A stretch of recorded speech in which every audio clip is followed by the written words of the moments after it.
수용액 중에서 이온들은 자기가 플러스인 경우에는 마이너스 극으로 이동해서 전기가 잘 통하게 만들고 자기가 마이너스 이온인 경우는 플러스 극으로 이동하면서 전기가 잘 통하게 만듭니다. 특별히 이온들 중에서도 이렇게 수소 이온하고 수산화 이온은요, 독보적으로 다른 어떤 이온보다도 이 이온의 이동도가 높아서 전기 전도도가 훨씬 더 높더라는 것이죠. 그래서 이 전기 전도도를 가지고서 산염기 중화 반응에 관한 그 그래프를 여러분들이 또 그릴 수가 있는데, 먼저 여러분들 다음 페이지로 117페이지에 기억의 그래프를 볼까요?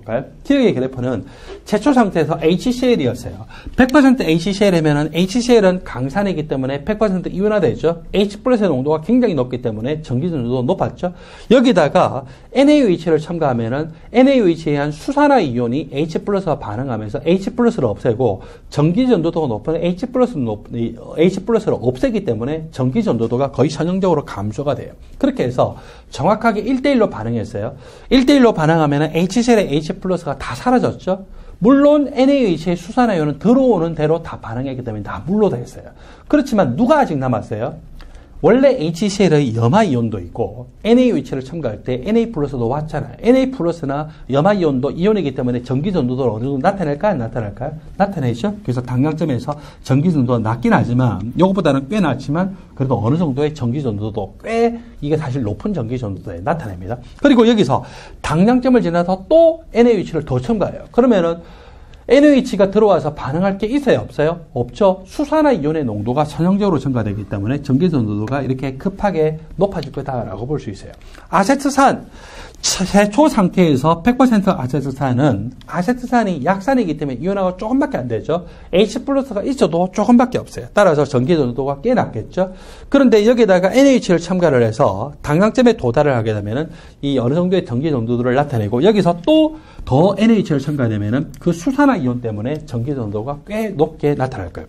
왜 여기서 이 NaOH를 첨가함에 따라서 전기전도도 낮아지다가 약간 상승하느냐면요, 이때는 전기전도도 너무 낮은데 아세트산 자체는 너무 이온화가 안 돼요. H+가 약간 있기 때문에 그것 때문에 전기전도가 통하고, 아세트산 이온은 있어도 전기전도도에 아주 크게 기여를 하지 못하죠. 그런데 NaOH를 첨가하게 되면은 NaOH의 수산화 이온이 아세트산의 H+를 없애기는 없애지만 수용액 중에 누가 남아요?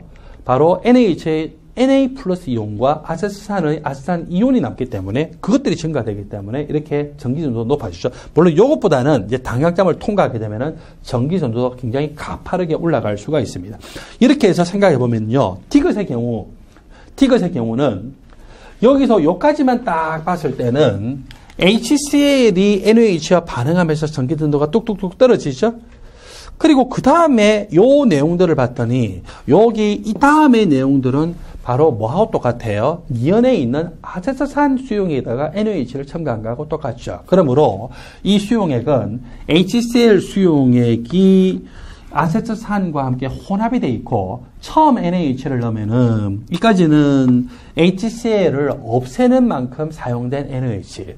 그 다음에 여기서 여기까지는 어때요? 바로 아세트산을 없애는 만큼 NaOH가 들어왔고, 이렇게 생각하면 HCl이 더 많아요? 아세트산이 좀 더 많은 수용액이에요? 아세트산이 HCl보다는 더 모울수가 많다는 걸 같은 용액 중에 있으니까 모울 농도가 더 큰 그 산성 수용액이겠구나, 혼합 수용액이구나라고 생각할 수 있죠. 페놀 자체는 워낙 수용액 중에서 이온화가 안 되는 약산 중에서도 너무나도 약산이기 때문에 아세트산보다도 더 최초 상태에서 전기전도도가 낮게 나타날 수가 있습니다. 여러분들 교재 117쪽에 3번 내용을 봅시다.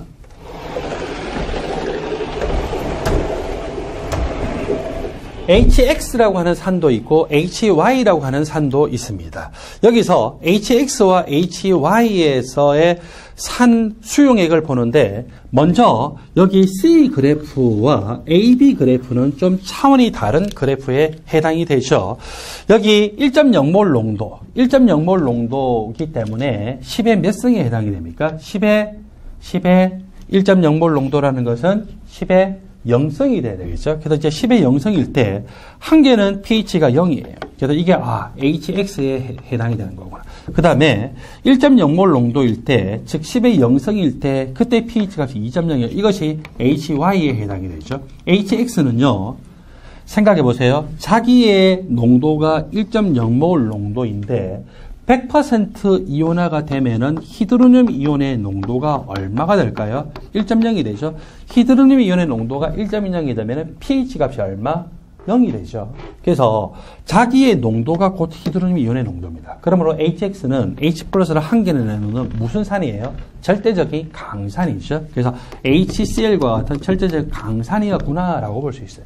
절대적 강산이기 때문에 그 농도가 낮아짐에 따라서 선형적으로 pH 값이 점점 높아지는 걸 볼 수 있어요. 그리고 HY는요, 절대적인 약산이에요. 절대적인 약산이기 때문에 여러분들 여기서 농도가 1.0이죠.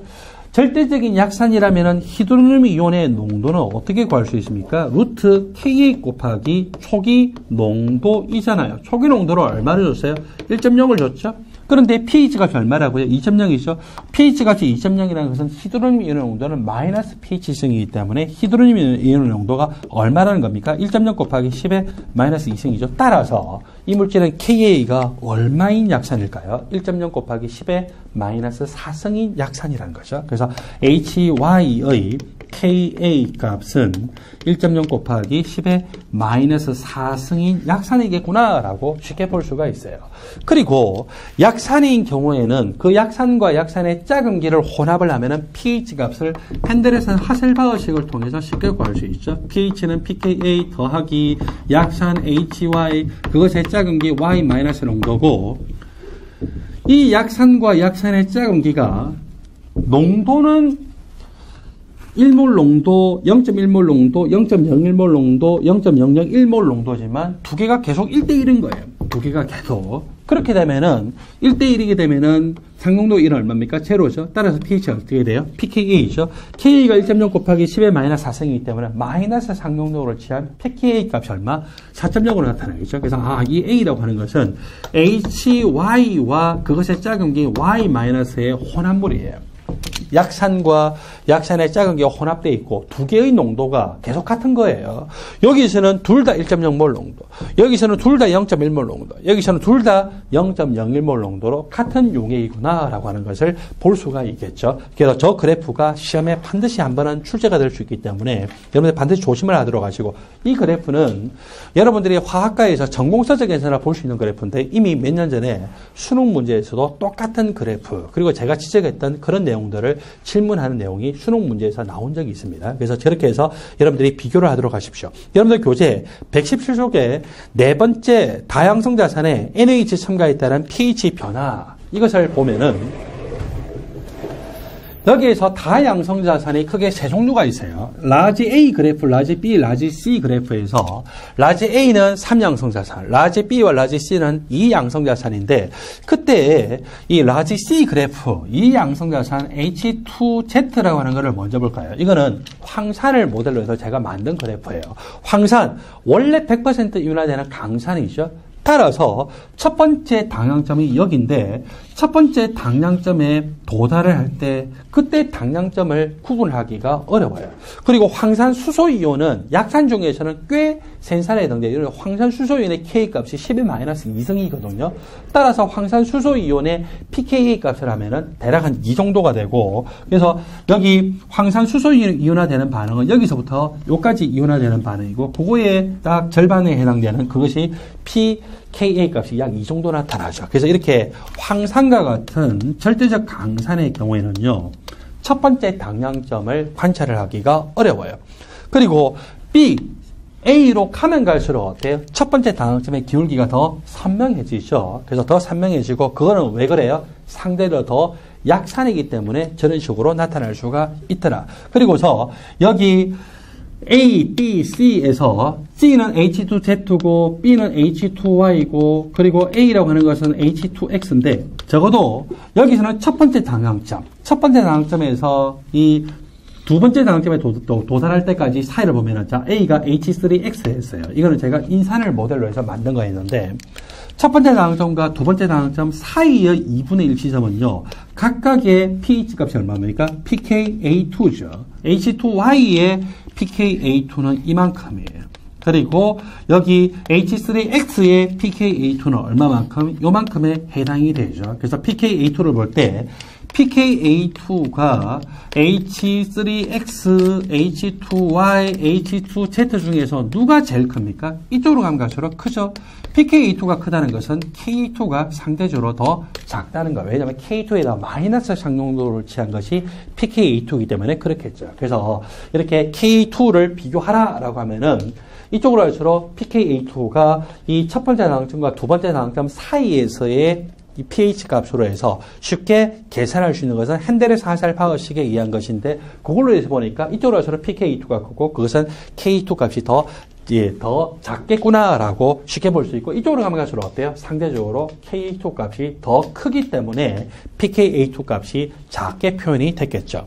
다음 시간에는 여러분들 교재 117쪽의 13번째 섹션에 해당되는 난용성염의 이온화 평형 반응 그리고 그것의 평형 상수인 KSP 용해도급 상수에 대해서 설명하겠습니다.